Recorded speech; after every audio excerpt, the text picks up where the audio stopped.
Assalamualaikum warahmatullahi wabarakatuh. Salam Om Swastiastu, Namo Buddhaya, salam kebajikan bagi kita semua. Di sini saya perkenalkan nama saya Rizal Nafa Putra dengan NIM A12 2023 07053 dan rekan saya.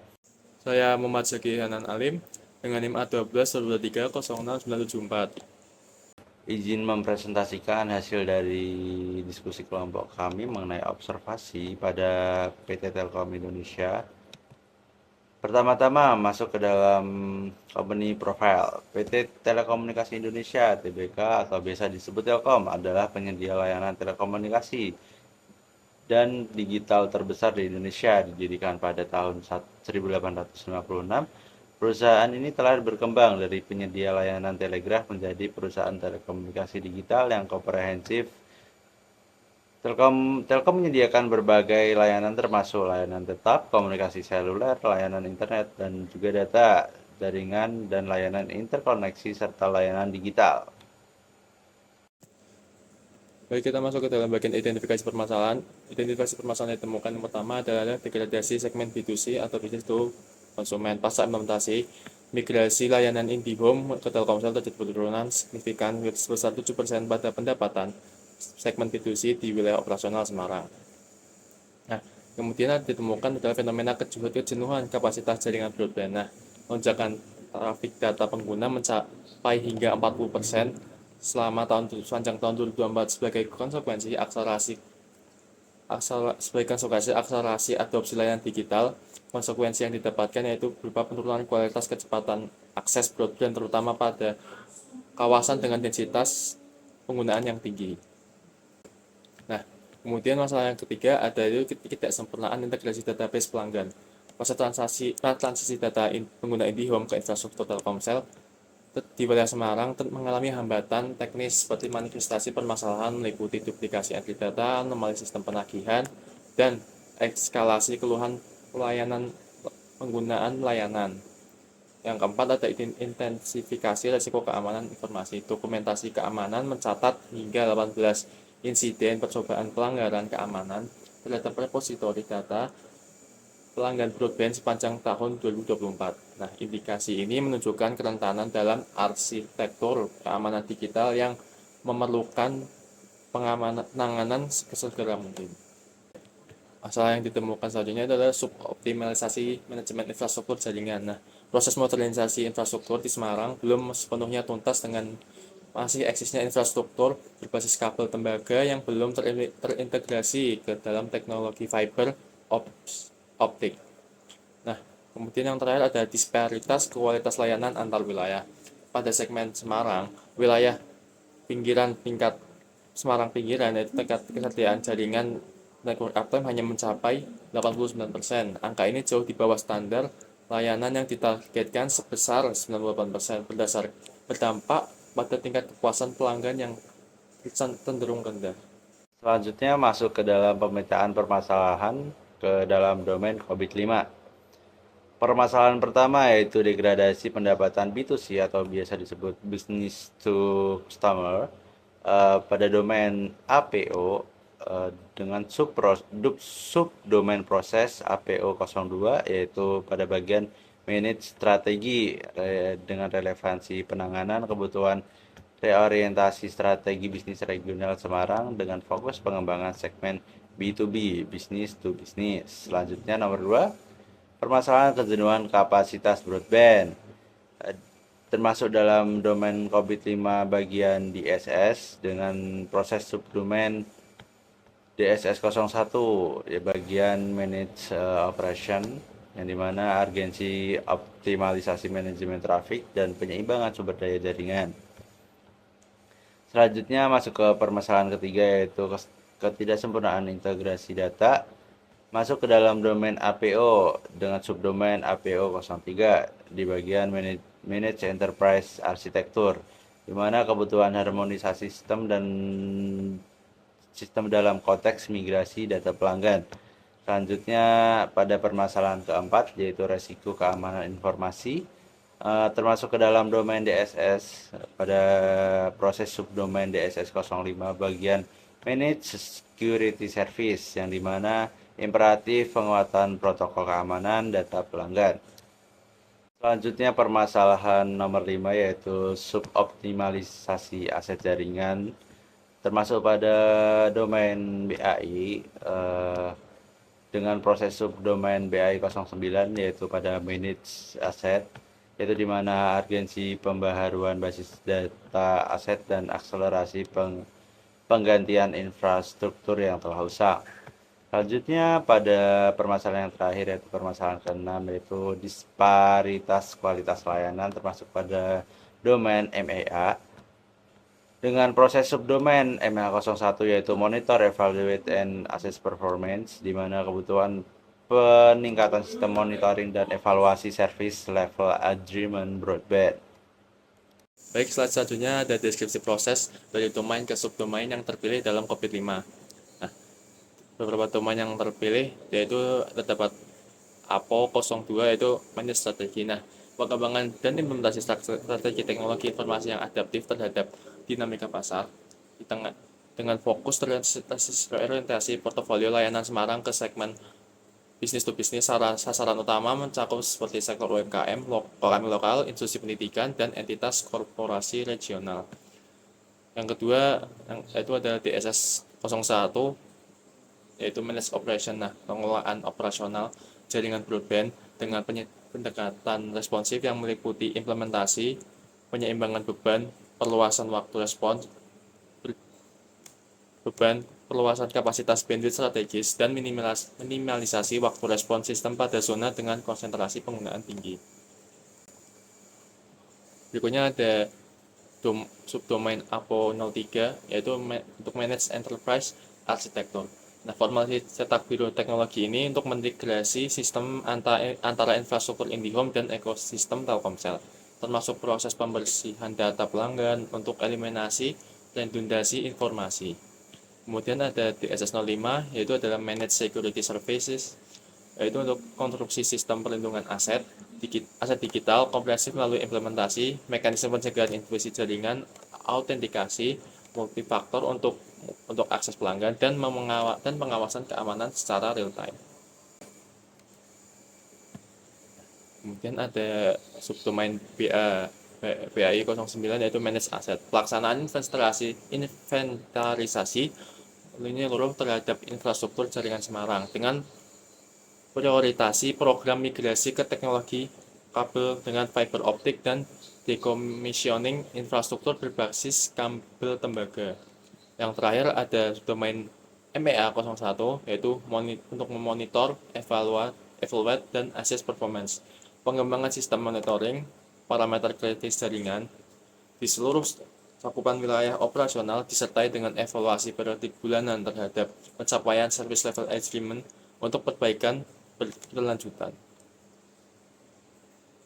Selanjutnya masuk ke dalam bab pengumpulan informasi. Yang pertama ada analisis dokumentasi. Jadi di sini analisis kita melalui laporan tahunan Telkom pada tahun 2024 yang mengkonfirmasi ke arah strategis perusahaan menuju penguatan segmen B2B atau business to business. Selanjutnya ada dokumentasi proses migrasi IndiHome ke Telkomsel, mengindikasikan tingkat kesalahan pemindahan data pelanggan berkisar antara 3-5%. Selanjutnya pengumpulan informasi yang kita lakukan yaitu tentang observasi sistem monitoring, yang dimana data Network Operation Center atau disebut NOC merekam penurunan kecepatan rata-rata layanan sebesar 20% pada zona tertentu selama periode penggunaan puncak atau prime time. Berikutnya itu terdapat pengukuran capability level. Seperti subdomain tadi yang sudah terpilih akan diukur capability levelnya. Seperti tadi domain yang pertama yaitu APO 02 untuk manage strategy. Nah, domain APO 02 ini adalah pengembangan strategi TI yang selaras dengan sasaran organisasi meliputi perencanaan dan pengaturan arsitektur perkembangan layanan teknologi informasi untuk jangka panjang. Untuk pengkategorian level capability levelnya masuk dalam level 2 yaitu manage. Nah, untuk implementasi strategi pengembangan segmen business to business telah berjalan namun belum mencapai optimalisasi di wilayah Semarang. Kemudian subdomain Berikutnya itu adalah DSS01 Manage Operation. Nah, DSS01 ini adalah untuk pengelolaan aktivitas operasional harian untuk mencakup pengawasan sistem dan penanganan insiden untuk memastikan kelancaran layanan. Untuk capability levelnya sama seperti tadi masuk dalam kategori level 2 manage. Nah, proses ini sudah dilakukan namun belum terdokumentasi dengan baik, tidak tersedianya strategi mitigasi resiko terhadap gangguan sistem pada aplikasi mobile. Yang kemudian ada APO03 yaitu untuk manage enterprise architecture. Nah, APO03 ini untuk perancangan dan pengembangan arsitektur teknologi yang komprehensif memungkinkan untuk modifikasi atau penggabungan sistem yang konsisten dengan target bisnis. APO03 termasuk dalam capability level 1 yaitu perform. Untuk APO03 ini arsitektur ini untuk proses migrasi data pelanggan masih dalam tahap implementasi awal dengan berbagai keterbatasannya. Kemudian kita masuk ke dalam domain DSS05 Manage Security Services. Deskripsinya secara singkat, DSS05 ini untuk implementasi sistem keamanan informasi melalui manajemen akses dan proteksi data untuk mengantisipasi berbagai resiko keamanan. Subdomain ini termasuk dalam capability level 2 manage, yaitu untuk mekanisme keamanan informasi di PT Telkom ini sudah telah terpasang namun belum dilengkapi dengan kapabilitas monitoring secara berkelanjutan. Kemudian ada BAI09 untuk manage aset. Nah, BAI09 ini adalah bagian untuk administrasi untuk seluruh komponen termasuk hardware dan software dengan dokumentasi lengkap dan pengelolaan yang optimal untuk mendukung kebutuhan operasional dan kepatuhan terhadap regulasi. Domain BAI09 ini termasuk dalam capability level 1, yaitu di mana di Telkom ini masih proses inventaris dan manajemen aset masih bersifat parsial dan belum terintegrasi dengan baik. Kemudian ada subdomain MEA01 yaitu monitor, evaluate, dan assess performance. MEA itu sendiri sini adalah untuk mengevaluasi dan pengamanan berkelanjutan terhadap efektivitas sistem teknologi informasi untuk memastikan keselarasannya dengan objektif organisasi. Untuk MEA01 ini tergolong dalam level 2 yaitu manage. Pada Telkom, sistem monitoring performa terhadap operasional namun cakupan geografisnya masih belum komprehensif. Selanjutnya kita masuk ke analisis atau evaluasi gap capability level. Yang pertama ada proses COVID 5 pada bagian APO02 dengan current level 2, target level 2, dan GAP itu menunjukkan angka 2 dengan dampak strategi tidak adaptif menyebabkan kehilangan peluang pasar B2B lokal. Selanjutnya untuk DSS01 menunjukkan current level 2, target level di angka 4, dan juga gap di angka 2 dengan dampak overload jaringan menyebabkan churn pelanggan. Selanjutnya pada domain APO03 menunjukkan current level 1, lalu ada target level menunjukkan angka 3, dan juga gap menunjukkan angka 2, di mana memberikan dampak gangguan migrasi pada data pelanggan memicu reputasi buruk.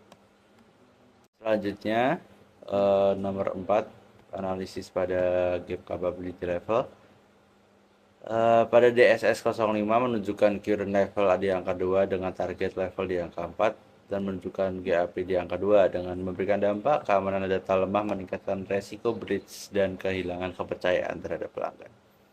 Selanjutnya pada proses COVID-5 bagian subdomain BAI09 menunjukkan current level 1 dengan target di angka 3 dan juga gap di angka 2 memberikan dampak tidak efisien dalam pengelolaan dan pemburuan infrastruktur jaringan. Dan yang terakhir pada subdomain MEA01 dengan menunjukkan current level 2, lalu ada target level di angka 4 dan juga gap di angka 2, di mana menunjukkan dampak tidak optimalnya pemantauan SLA membuat layanan tidak seragam antar wilayah. Baik, setelah tadi kita melihat tabel analisis gap diperoleh dari grafik seperti berikut, di mana terdapat terlihat seperti current level dan target level, dan terlihat antara cara penghitungan analisis gapnya dengan mengurangi target level dikurangi dengan current level. Nah, terlihat dari grafiknya bahwa semua proses menunjukkan bahwa terlihat gap sebesar 2 level dari target ideal. Hal ini memperlihatkan bahwa proses manajemen TI di PT Telkom Semarang masih berada dalam tahap dasar atau pada bagian manage, dan belum mencapai tahap yang bisa diandalkan untuk pertumbuhan berkelanjutan. Proses seperti manajemen arsitektur dan TI harus menjadi prioritas peningkatan karena keduanya menjadi informasi sekaligus fondasi pada layanan digital. Kita masuk ke dalam bab rekomendasi hasil GAP Capability Level and Feedback. Yang pertama pada subdomain API02 dengan GAP menunjukkan di angka 2, di mana formulasi strategi ekspansi segmen B2B atau business to business berbasis potensi sektor ekonomi lokal dengan fokus pada UMKM, institusi pendidikan, dan entitas pemerintahan daerah. Selanjutnya pada subdomain DSS01 yaitu implementasi program peningkatan kapasitas infrastruktur backbone broadband pada zona Semarang Selatan dan Semarang Barat yang teridentifikasi sebagai area dengan kepadatan pengguna tertinggi menunjukkan di GAP di nomor 2. Selanjutnya pada subdomain APO03 di mana pengembangan sistem integrasi database berbasis arsitektur middleware service untuk harmonisasi data pelanggan pasca migrasi menunjukkan di GAP di angka 2. Selanjutnya pada subdomain di SS05 di mana pembentukan Security Operation Center atau disebut SOC tingkat regional di Semarang untuk monitoring keamanan informasi secara proaktif menunjukkan di GAP 2. Selanjutnya pada subdomain BAI01 yaitu implementasi sistem inventarisasi aset berbasis teknologi RFID dengan siklus pemutaran triwulan menunjukkan di GAP 2. Dan yang terakhir pada subdomain MEA01 yaitu pengembangan dashboard monitoring service level agreement real time dengan cakupan geografis komprehensif wilayah Semarang dengan menunjukkan GAP di angka 2. Nah, kita sudah sampai dalam penghujung presentasi. Kesimpulan yang kami dapatkan dari kelompok kami yaitu adalah PT Telkom Semarang pada tahun 2024 menghadapi kompleksitas tantangan dalam mempertahankan standar kualitas layanan broadband pasca implementasi strategi migrasi dari IndiHome ke Telkomsel. Hasil analisis berbasis kerangka kerja COVID-5 mengidentifikasi kebutuhan pengembangan pada area krusial meliputi pengelolaan strategi bisnis, optimisasi operasi, broadband, kemudian penguatan sistem keamanan, kemudian penyempurnaan integrasi data pelanggan, dan modernisasi manajemen aset infrastruktur. Implementasi ini dapat rekomendasi untuk pengembangan pada domain-domain tersebut. Merupakan syarat fundamental dalam mendukung akselerasi transformasi digital pada PT Telkom di wilayah regional Semarang. Sekian presentasi dari kelompok kami. Apabila ada tutur kata yang kurang berkenan, kami mohon maaf, dan apabila ada pertanyaan bisa langsung bertanya di kolom komentar. Terima kasih.